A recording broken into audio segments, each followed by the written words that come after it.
میرے پیش مقرر لائق احترام ڈاکٹر کے مرلو سدپا نہ صرف ایک ادیب اور مبصر ہیں بلکہ کنڑ ادب میں ایک جہدکار کی حیثیت سے، ایکٹیوسٹ کی حیثیت سے بھی ان کا بہت بڑا مقام ہے. کسی بھی طرح کی حق تلفی، استحصال کے خلاف انہوں نے ہمیشہ صداقت کا، انصاف کا ساتھ دیا. ہر پلیٹ فارم پہ رہے. انہوں نے فرینچ ریولوشن میں روزو اور والٹائر کی جو روایت چلی اور اس سے پہلے جب اہل عرب میں دانشور ہوا کرتے تھے، وہ روایت کو آپ نے تعبیدہ رکھا ہے، وہ بھی ہمارے ساتھ تشریف رکھتے ہیں. یہ کتاب آئی کنڑ میں، اس کا عنوان تھا ಇಪ್ಪತ್ತು ಒಂದನೇ ಶತಮಾನದ ಭಾರತೀಯ ಮುಸ್ಲಿಮರ ಅನಾಥ ಪ್ರಜ್ಞೆ. مجھے اس کتاب کے حوالے سے تعارف کروایا ہماری ریاست کی معتبر صحافی ناہید عطا اللہ نے. مجھے کہا کہ یہ کتاب آپ پڑھیں، پھر اس کے بعد اس پر آپ تبصرہ لکھیں آپ کے کالم میں. اس طرح سے میں نے یہ کتاب پوری تقریباً 270 صفحات کی یہ کنڑ کی کتاب میں نے ورق در ورق پڑھی، اور پھر اس کے بعد 35 چیپٹرز اس میں لکھے گئے ہیں، 35 اس کے پورشنز ہیں. میں نے 19 جنوری 2022 کو روزنامہ سالار کے کالم میں یہ تبصرہ شائع ہوا. پھر اس کے بعد یہ کالم ریپیٹ ہوا ہندوستان کے 8-10 مقامات سے.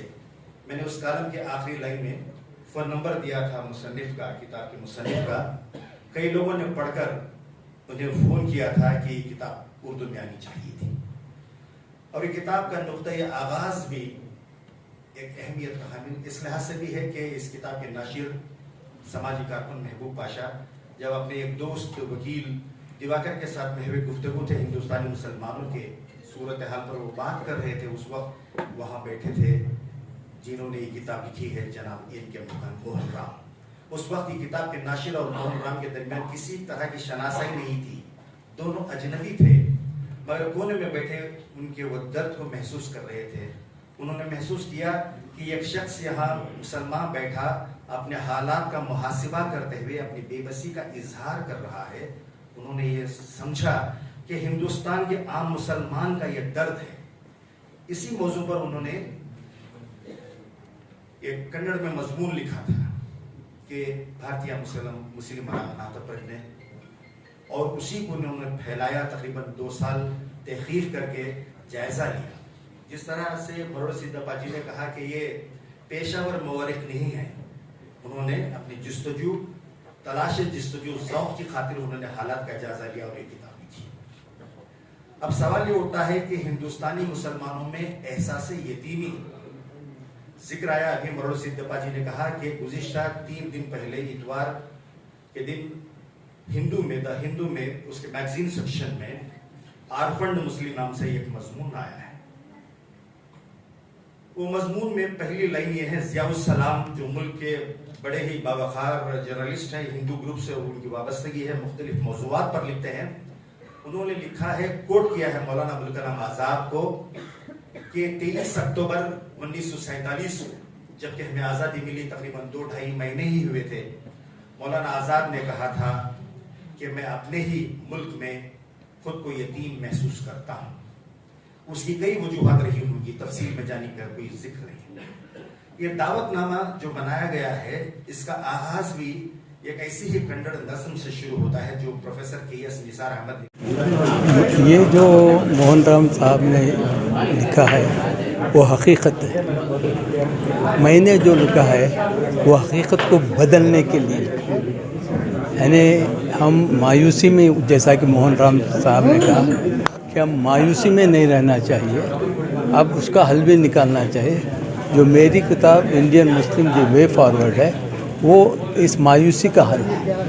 اس بارے میں آپ کیا کہیں گے؟ دیکھیے، ڈاکٹر اجے کمار سنگھ نے آج بہت اچھی بات کی کہ ہر ہندو برا نہیں ہوتا، ہر مسلمان برا نہیں ہوتا. چند لوگ ہیں جو نفرت پھیلاتے ہیں، وہ چند لوگ ہی ہیں جو زہر پھیلاتے ہیں. ان کا مقابلہ کرنا چاہیے، نہ کہ ان سے باعث لینا چاہیے. مبارکباد دینا چاہتا ہوں ان کے موہن رام صاحب. انہوں نے ایک بہت بڑی جرت کی ہے اور سچائی کو سامنے لانے کی کوشش کی ہے، اور انہوں نے صاف لفظوں میں مسلمانوں کی حقیقت کو بھی بتایا ہے اور مسلمان کو کے پریشانیوں کو بھی بتایا ہے، اور جو احساس کمتری ہے اس کے بارے میں بھی اجاگر کیا ہے. اور میں خاص کر محبوب پاشا سے بھی بڑا متاثر ہوا کہ انہوں نے اردو میں اس کو ٹرانسلیٹ کر کے ایک نئی سوچ، اور خاص کر ہمارے سیاستدانوں کے اندر کہ ایسی کتابیں ہمارے لوگوں کے اندر بھی آئیں اور ہم لوگ بھی اس سے واقف ہوں، ایک نئی شروعات ہے. میں ان کو بھی مبارکباد دینا چاہتا ہوں. یہ میں نے ابھی اسی کتاب کے اندر یہاں پر جو تقریر کر رہے تھے، جناب اعظم شاہد نے کہا مولانا ابوالکلام آزاد جیسی شخصیت جب وہ اس وقت یہ بات کہتے ہیں، اور نثار صاحب کا جو 1972 میں انہوں نے یہ کافی عرصے سے تقریباً 1947 سے ہی جس طریقے کے پریشانیاں جب ملک میں ہوئے ہیں، یہ سب سہنے کے بعد، اور جنوبی ہندوستان کے مسلمانوں کو زیادہ تر اس کے بارے میں معلوم نہیں ہے کیونکہ یہ سب واقعات جو ہوئے تھے وہاں پر ہوئے تھے، تو اس کا ایک جائزہ لیتے ہوئے دل کی گہرائیوں سے یہ محسوس ہوتا ہے کہیں نہ کہیں ہماری لیڈرشپ نہیں رہی، کہیں نہ کہیں ہم اس میں کمزور رہے. دراصل ایسا ہے، دیکھیے کہ یتیم وہ ہوتا ہے جس کے سر پہ سایہ نہیں ہوتا. اب ہندوستانی مسلمانوں کو یہ ہمیشہ رجھایا جاتا رہا، ہاتھ میں کھلونے دے کر بہلایا گیا کہ آپ کے سر پہ سایہ ہے. صرف اللہ کی ذات پر یقین رکھ کر مسلمان جیتا ہے، یہ اس کے ایمان کا حصہ ہے. مگر ہندوستان میں ہمیشہ مسلمانوں کے ساتھ غیر جانبدارانہ پریجوڈائزڈ طریقے سے رویہ رکھا جاتا ہے. ہر ایک دور میں ایک الگ الگ حکومت یہ چاہتی ہے کہ مسلمان کسی نہ کسی طرح اس کے حوالے ہو جائے. مجھے یاد آتا ہے کہ طویل عرصے تک ایک پارٹی ہمارے ملک میں حکومت کرتی رہی اور اس نے ہمیشہ یہ سمجھا کہ مسلمان ان کے طرفدار ہیں، مگر مسلمانوں کو یہ احساس رہا کہ اپنا بنانا رہا دور تو نے، اوروں کے ہو جائیں ایسا بھی نہ چھوڑا. ہمیں صرف اتنا اپنی گرفت میں رکھا مگر ہماری خوشحالی کے لیے بہت کم کیا گیا. آج ملک میں یوں دیکھا جا رہا ہے کہ عدم رواداری ہے، انٹالرنس ہے، عدم تحفظ ہے، بے بسی کے عالم کا شکار ہے مسلمان. وہ اس لحاظ سے کہ انہیں غیر ضروری طور پر پریشان کیا جاتا ہے، کبھی ان کے پہناوے پر، کبھی ان کے نام پر، کبھی ان کی ٹوپی پر، کبھی ان کی داڑھی پر، کبھی ان کے لباس پر، کبھی ان کے کھانے پر، کبھی حجاب پر، کبھی اذان پر. اتنے طویل ہیں مسائل کہ مسلمانوں کو ایک سازش یہ رچی جا رہی ہے کہ کسی نہ کسی طرح ان کے بڑھتے قدم رک جائیں. تو اسی لحاظ سے یہ کہنا ہے کہ 21ویں صدی میں ہندوستانی مسلمانوں میں ایک احساس یتیمی جاگ پڑا ہے، اس لحاظ سے کہ وہ کوئی سونا چاندی آسمان سے تارے نہیں چاہتے